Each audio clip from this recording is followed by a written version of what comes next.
Go. All right, education is something that you will pay for whether you want to or not. It's a financial fact of investing. Whether or not people choose to apply the education remains to be seen. And what I mean by that is, let's say I decide to put new carpet in my house. The first time that I do that, I may just do the stupid thing and go into Home Depot and choose a carpet sample and then just use their contractor and spend $7,000 and then talk to my neighbor and they tell me about XYZ carpet place in town that did their exact same house, same square footage for $5,000. At that moment, I just have paid $2,000 in education for the fact that if I get carpet from Home Depot, I'll pay a really premium price. And then if I go to a local shop, there's a good chance I'll get a cheaper price. The core idea behind that is that you know, we have opportunities to learn and to make more money and work more effectively, work more intelligently every day. Whether or not we take advantage of that or we keep making mistakes is entirely up to us. And it's really based on how we view the world. So think for a minute about those of you whose parents paid for all or a portion of college. And think of the percentage of, then there's probably a large percentage of you who quit and didn't finish the degree.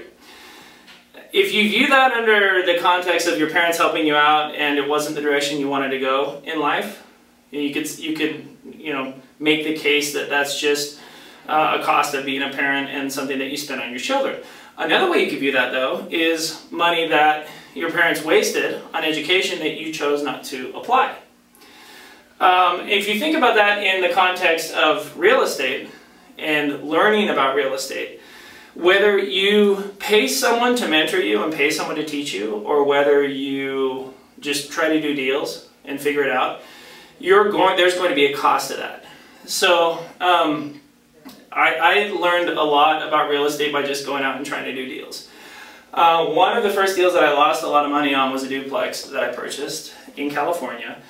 And it wasn't a duplex, an attached duplex, it was two different structures on one lot. And long story short, when I went to the tax records, I could see that this wasn't zoned as a duplex, but it surprised me because the structures were built in the 1920s and the 1940s, respectively. So I went to the city and I said, hey, you need to rezone this property as a duplex. It's been a duplex since the 1940s.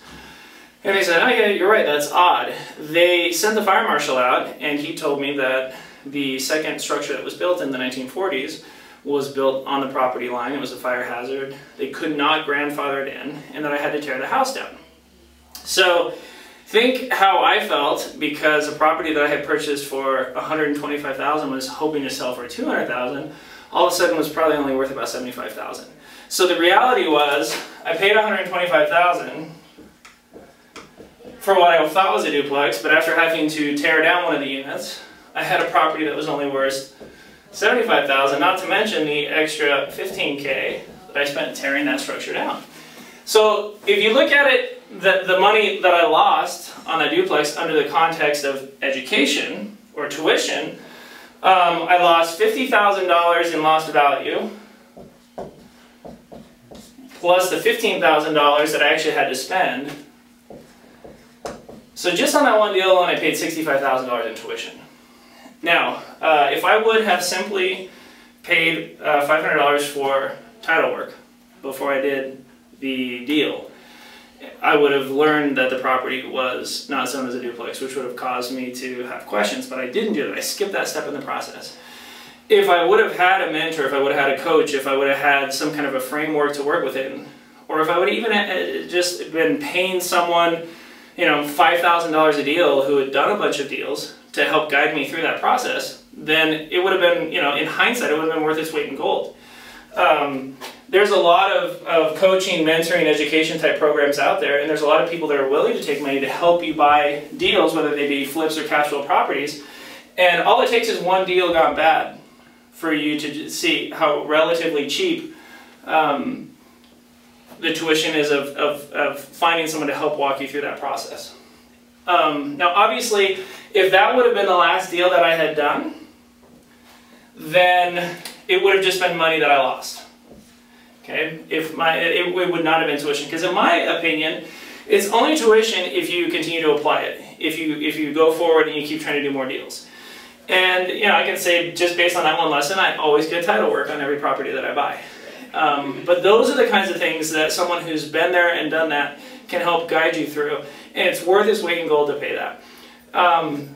Those of you that are hesitant to pull the trigger and spend $5, $10, $15, $25,000 for a system that's already set up, or for a model that will help supply you deals that are pre-vetted and that are already purchased to target a specific return, think twice about that, because if you go out on your own, there are multiple failure points that can be avoided by just paying the tuition and paying someone to help you.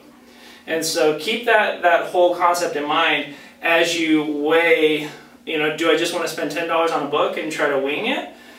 Or am I willing to pay somebody money to help guide me through this? Because I think when you start to look at the tuition costs you'll pay from trying to figure out yourself, you'll see that it isn't really that expensive to pay someone to help you buy deals and pay someone to help walk you through how to buy deals.